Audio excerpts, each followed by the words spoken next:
bir insan üçün onun milli mənsubiyyəti onun qürur mənbəyidir. Mən həmişə fəxr etmişəm. Bugün də fəxr edirəm ki, mən Azərbaycanlıyam.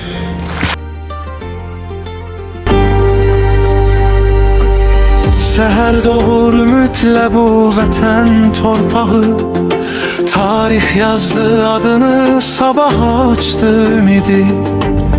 Bir ömür həsr olundu milletin yoluna, adın çevrildi güce, inama, qürura. Ucalttın Azerbaycan adlı bir bayrağı, seninle dirçeldi halkın sabahı. Her yürekte yaşayır büyük bir iz, Heydər Əliyev tarih yazan siz. Ucalır adın bu vətənlə birgə, sen oldun halkın ümidli zirvəsi. 10 may doğan ışık kimisən, Heydər Əliyev Azərbaycanın səsi.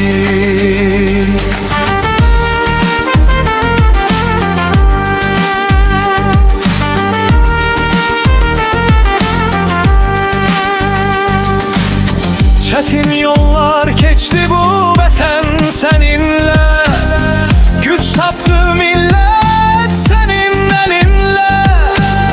Bir lider geldi, tarih değişti, Azerbaycan dünyaya yeniden yetişti.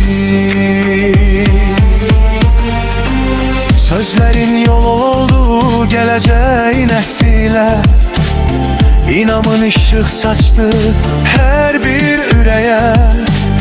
Adın yaşayacak esirler boyu, seninle ucaldı Azerbaycan'ın yolu.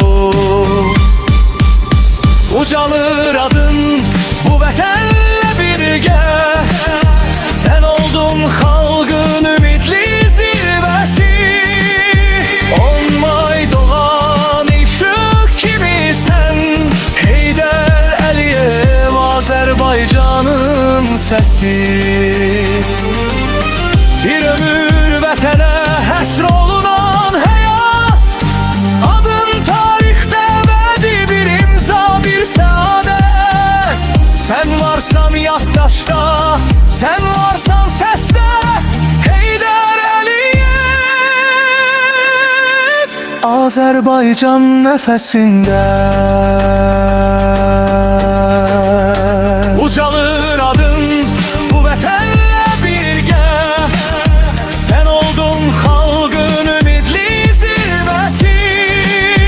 10 may doğan ışık kimisən, Heydər Əliyev Azərbaycanın səsi.